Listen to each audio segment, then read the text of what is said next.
Mesdames et messieurs, bonsoir. Je suis ravi de vous retrouver pour votre journal de 19h sur Alizé.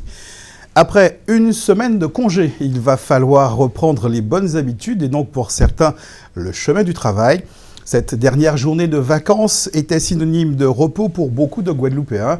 Muriel Barlagne a baladé sa caméra sur la plage de Sainte-Anne. Dernier bain de mer à la plage du bourg de Sainte-Anne avant la reprise du travail demain. Pour beaucoup, une journée comme les autres, pas d'organisation particulière pour boucler ce long week-end. Comme d'habitude, moi je travaille et voilà. Les enfants, je les ai amenés pour prendre un petit bain et c'est tout. Voilà. Il va y avoir la rentrée scolaire aussi La semaine prochaine. Alors les enfants sont toujours en vacances. Et s'il le faut, la semaine, le soir, on va les amener prendre un petit bain. Voilà. C'est le boulot qui recommence après l'école. Et puis voilà la routine qu'on commence. J'ai organisé ma semaine très spécialement par rapport au jour de Pâques justement. Donc en fait là la reprise ça va être avec le boulot, mais on peut dire qu'on a passé un bon séjour de Pâques. Et là je vais reprendre le travail et rien d'autre, les vacances sont terminées et c'est tout, le travail c'est tout. Nous ça continue, c'est les vacances toujours, une semaine de vacances en location à Sainte-Anne. Voilà, il n'y a que mon fils qui s'en va, lui, donc c'est son dernier jour de vacances, après 2 mois. Donc c'était super. Vous n'avez rien fait pour organiser cette semaine qui s'annonce? Qui s'annonce, qui arrive, qui recommence. Ah ben oui, ça continue comme pour Pâques, avec les crabes, avec le tout, donc on continue dans la même ambiance. Je repars pour chercher du boulot à Nantes, donc vacances bien profitées, bien passées, donc que du bonheur. On est venu hier et aujourd'hui. Et là, on entre tout à l'heure à la maison et demain, la vie continue, on reprend le boulot. Voilà. On profite des derniers jours de vacances. Voilà. Sinon, voilà. Donc, je vais prendre un petit bain de mer et ensuite, la semaine commence demain avec le travail. Reste à trouver une solution pour les enfants qui, eux, sont en vacances jusqu'à la fin de la semaine. Pour pique-niquer à Pâques, certains préfèrent le calme et la fraîcheur des rivières, au sable chaud et à l'ambiance exaltée des plages bondées. Les très nombreuses rivières de la Basse-Terre connaissent en ce dernier jour de congé une fréquentation particulière, mais chacun est invité à respecter certaines règles pour protéger ces sites naturels. Singulièrement quand il se situe au cœur du parc national. C'est le cas de la cascade aux Écrevisses ou de la rivière Corosol où s'est rendue Anne-Elisabeth Arsène ce matin. Particulièrement en cette période de Pâques, des agents du parc veillent au bon respect des règles. Direction la route de la traversée. À l'instar de la plage, les rivières sont traditionnellement prises d'assaut en cette période de Pâques. Certains y passent juste la journée. J'ai choisi la rivière aujourd'hui parce que d'habitude je profite de la mer et comme l'eau elle est très glacée, j'avais envie de prendre un bain glacé. Et ça fait du bien pour le corps et tous les organismes du corps. Lorsque je sors de là, je me sens bien. D'autres ont installé leur campement pour le week-end. On est venu à la rivière par rapport que la rivière c'est mieux que la mer. À la rivière, on voit, il y a des rochers. À la mer, il y a plein de bêtes bizarres qu'on ne connaît pas. On est arrivé depuis hier matin, à 4h du matin, prendre notre place, parce qu'il y a plusieurs personnes qui viennent à la rivière, ce n'est pas nous seulement. La rivière, c'est déjà un d'autres feeling, pas même butin là, vous comprenez. On a commencé à camper plusieurs fois, on a commencé par la mer, vous comprenez, avec moi, je viens découvrir la rivière là, mais c'est débuté complètement déjà par rapport à même système avec ces Timouna. La mer là, où vous ni de l'eau pour chailler, etc. La rivière là, c'est déjà de l'eau douce, comprenez. Les matins, là, on levé, on a camper là, c'est tout de suite, on peut prendre douche, c'est Timouna peut bosser dans un différent, comprenez. Donc c'est déjà plus cool, c'est déjà d'autres systèmes. Donc c'est pour ça que nous choisissons la rivière là, comprenez. Moi je suis là depuis hier et j'ai trouvé que l'ambiance était assez bien. Et déjà, on ne pensait pas rester aller dormir à la rivière. Donc j'étais obligé de repartir chez moi. On allait chercher des équipements pour pouvoir dormir à la rivière. Les agents du Parc national de Guadeloupe font régulièrement des tournées générales sur les aires de pique-nique. Ils en profitent donc pour sensibiliser le grand public. Étant donné qu'à Pâques, il y a une forte fréquentation habituellement, aujourd'hui il n'y a pas encore grand monde, mais on passe pour sensibiliser les gens et vérifier quand même qu'ils connaissent la réglementation du parc parce que chaque parc national, il y a une réglementation qui est la même pour tous les parcs nationaux de France. Et cette réglementation est affichée sur les carbets Et on passe pour rappeler aux gens que cette réglementation-là s'applique aussi ici et on vérifie que les gens respectent les différentes recommandations. Les gardes forestiers du parc national se rendent plusieurs fois par semaine sur les aires de pique-nique pour vérifier les traces, verbaliser si nécessaire, mais surtout pour échanger avec la population sur les avantages de ce lieu typique afin de continuer à le préserver pour ainsi profiter pleinement de ses richesses tout au long de l'année. Et tout comme au bord des rivières, il est nécessaire de rappeler quelques gestes éco-citoyens aux utilisateurs des plages de l'archipel pour qu'elles ne se transforment pas en décharges à ciel ouvert. C'est ce à quoi se sont employés des agents de la ville de Pointe-Noire et de la communauté d'agglomération du Nord-Basse-Terre sur la plage Caraïbe. Durant 3 jours, cette plage de sable noir a reçu la visite de centaines de personnes en raison des animations qui s'y déroulaient. Il faut donc faire le grand ménage et prêcher la bonne parole. Reportage Karine Géhelman. Elles sont belles, les plages de Pointe-Noire, très belles, mais pas tout à fait propres. Et pour Pâques, c'est grand nettoyage de printemps. Les autorités se mobilisent pour sensibiliser la population. Être proche de la population et être en haleine de manière à permettre à tout un chacun de faire attention à son environnement, d'être un acteur pour former les uns et les autres. Nous voulons toucher et sensibiliser davantage pour que nous puissions avoir un territoire protégé, propre et embelli, et aussi donner des conseils pratiques tout en étant simple et pratique sur le territoire. Une population déjà bien avertie. Consommer local, ça permet non seulement de faire des économies, mais ça permet aussi de protéger la nature, ça permet aussi d'être en meilleure santé parce que ce sont des produits qu'on va cueillir chez nous, donc sur notre sol, et qu'on va consommer pratiquement tout de suite. Je ne supporte pas les endroits sales, donc mettre des poubelles partout et que chacun respecte premièrement devant sa porte et ensuite là où il se trouve. Nettoyage permanent. Et pour entretenir les plages, une initiative, le tri sélectif, avec des bornes vertes et jaunes respectivement pour le verre et le plastique, ainsi qu'une animation sur le développement durable. La communauté d'Aglo, on a 6 communes.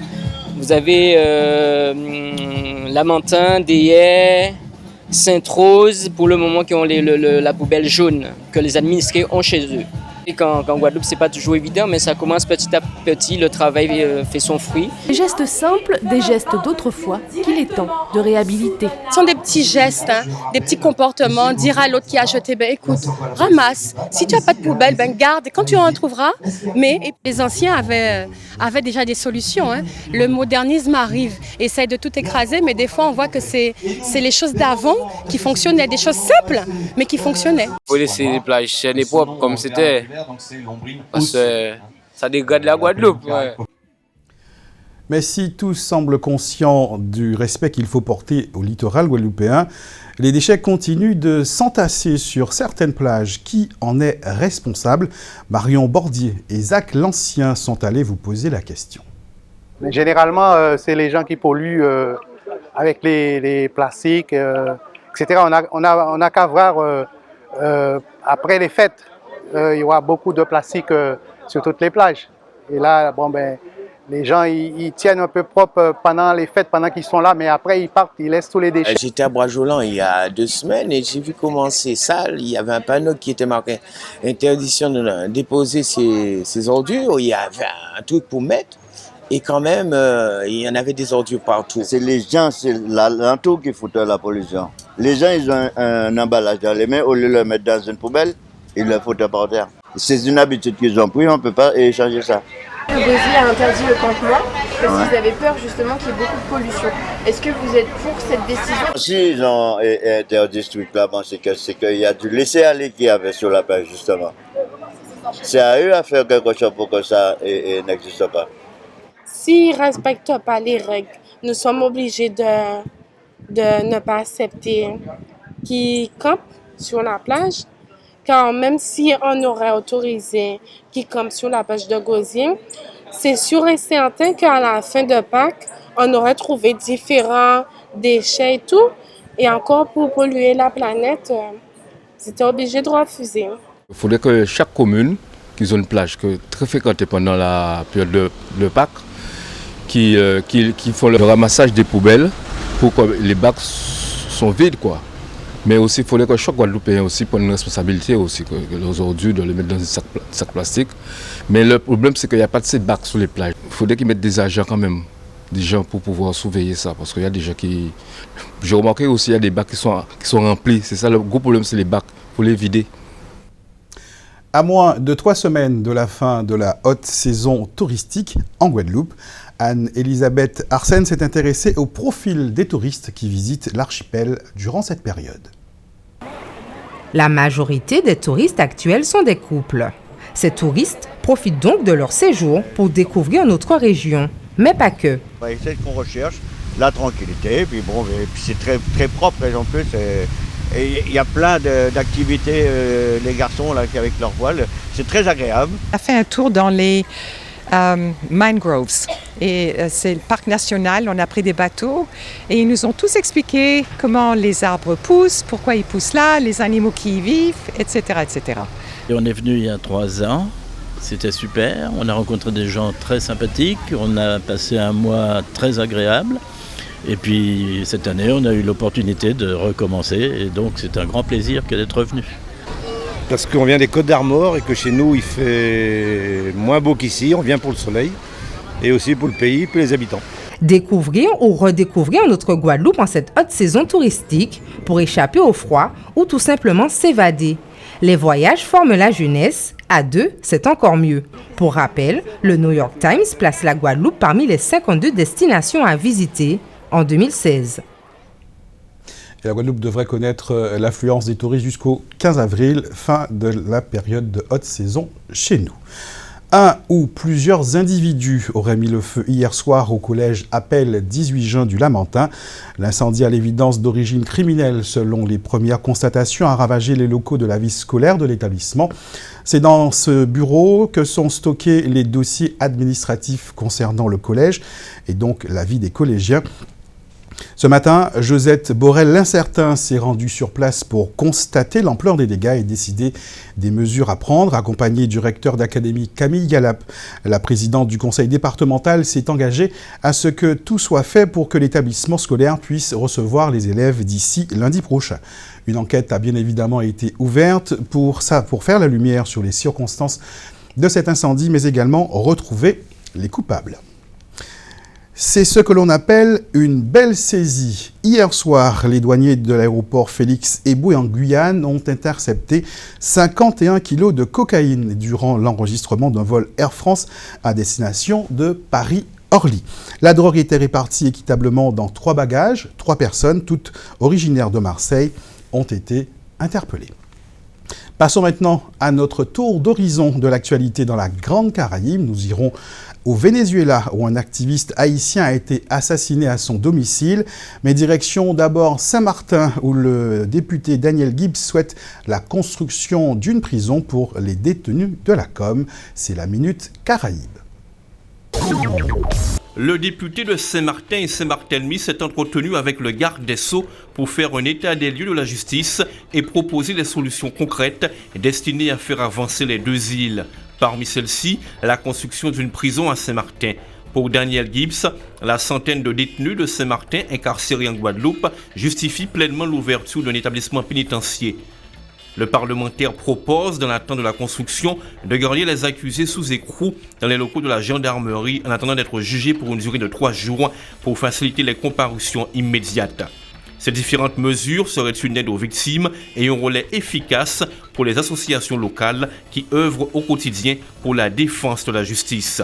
Daniel Gibbs a également évoqué d'autres sujets relatifs à la complexité de l'organisation de la justice à Saint-Martin et Saint-Barthélemy, des chantiers qui s'avèrent longs à mettre en œuvre. Le ministre de la Santé dominicain, le Dr Kenneth Darroux, a indiqué que la Dominique a le taux le plus bas de tuberculose dans les Caraïbes. Le ministre a précisé que dans le monde, 9,8 millions de personnes ont été atteintes de tuberculose, ce qui a entraîné 1,5 million de décès en 2014. La tuberculose a été la principale cause de décès chez les patients atteints du sida en 2015. La Dominique continue à porter ses efforts sur la résorption de ce fléau et veille à ce que toutes les personnes qui y sont atteintes ou sont soupçonnées d'avoir la maladie soient traitées rapidement et librement. Les professionnels médicaux ont été félicités pour leurs efforts dans le suivi et le traitement des cas de tuberculose. Le ministre a reconnu que la mise en place de la couverture maladie universelle a un impact direct sur la santé de la population qui a pu recevoir des tests gratuitement. Toutefois, Kenneth Darou demande à ce que les malades ne soient pas stigmatisés ou discriminés et appelle à la coopération du public dans la lutte contre la maladie. Fritz Saint-Louis, un activiste lié à la communauté des immigrants haïtiens au Venezuela, a été assassiné par des hommes armés qui sont entrés chez lui et ont tiré à plusieurs reprises sur l'homme de 54 ans. Cet homicide a été commis 48 heures après l'assassinat du leader pro-gouvernemental Eugenio César Barajas Vera, abattu de plusieurs balles en pleine rue en zone frontalière avec la Colombie.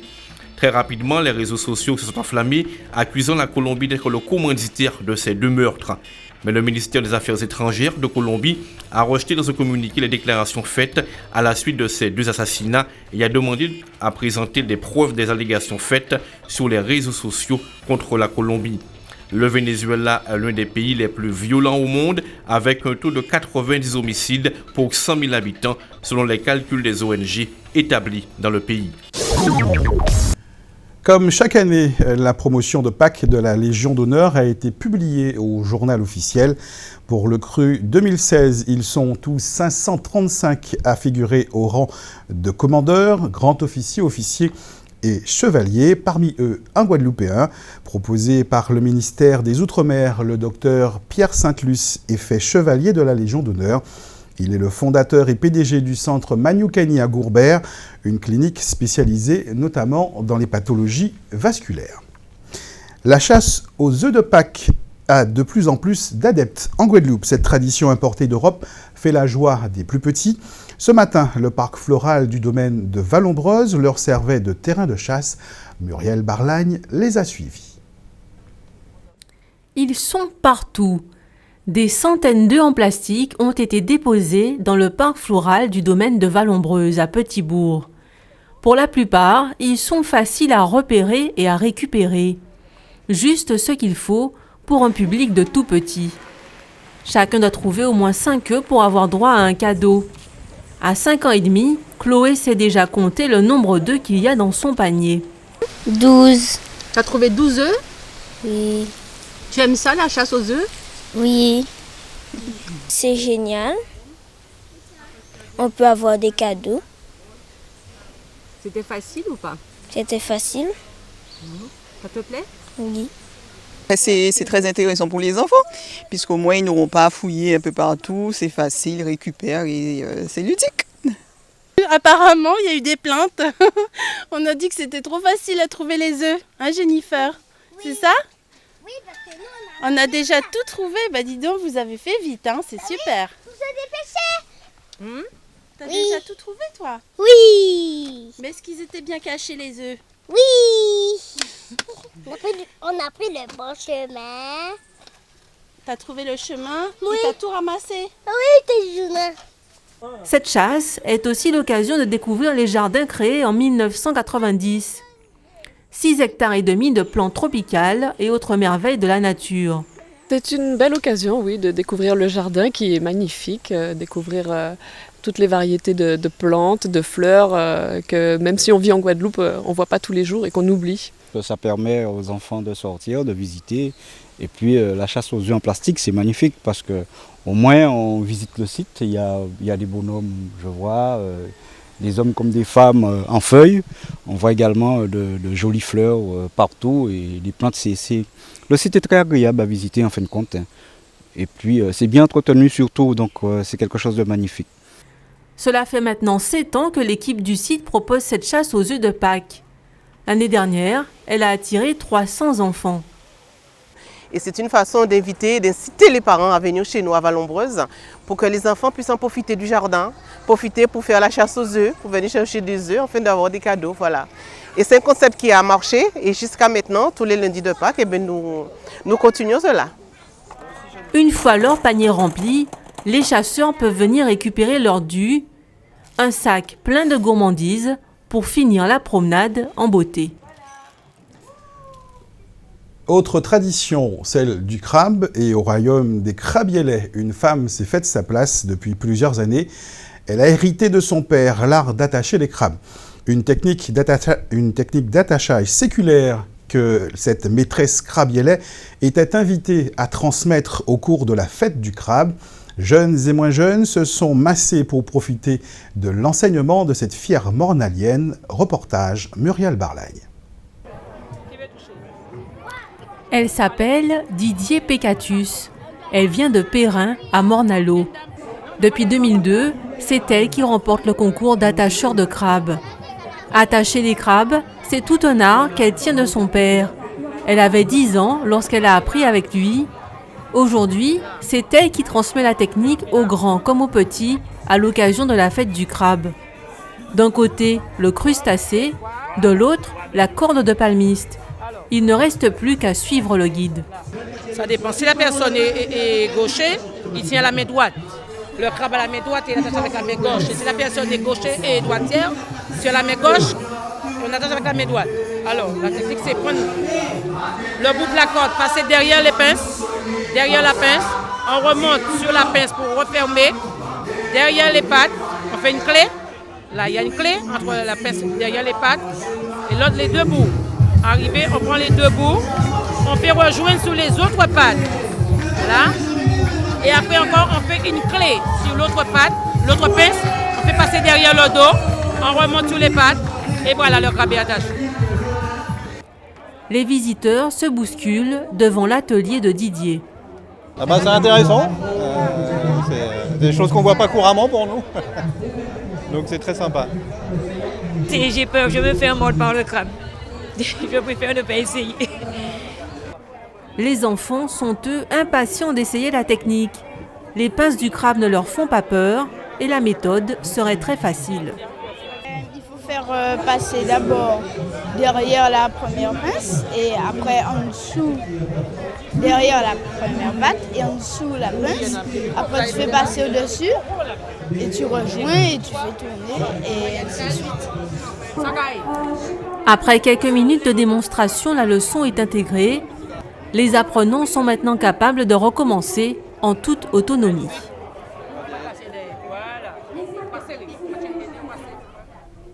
Rendez-vous pour un nouvel atelier d'attachage de crabes avec cette maître crabielet l'année prochaine, certainement pour la 25e édition de la fête du crabe à Morne-à-l'Eau. On va bientôt clore cette édition. Un point sur la météo de ce soir et demain. Ce soir, les averses sur presque tout l'archipel. En dehors de la Basse-Terre et des îles du Sud, il devrait faire un temps identique demain matin pour la reprise du travail. Dans un instant, la Minute Sport d'Éric Pommier vous propose un gros plan sur le BMX. Juste après, le JT Soir de TF1 présenté par Gilles Boulot, suivi du magazine Les Docs de l'Info consacré à la vie incroyable des forains.